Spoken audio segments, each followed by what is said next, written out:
Hello everyone, আমি লাবণী। তোমরা সবাই কেমন আছো? আশা করছি তোমরা সবাই খুব ভালো আছো। আমিও খুব ভালো আছি। আজকে তোমাদের সাথে একটা রেসিপি শেয়ার করবো, সেটা হচ্ছে পনির বল।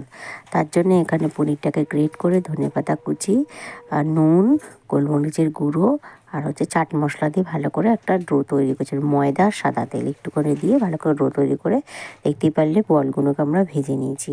তারপর এখানে ওই বলের গ্রেভিটা বানাবো।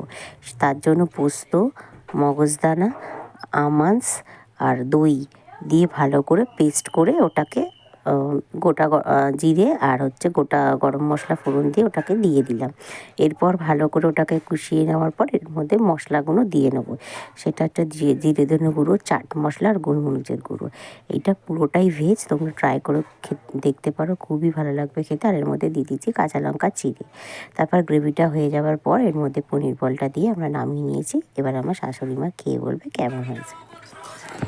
হেভি হয়েছে? বলো কেমন হয়েছে? হেভি হয়েছে।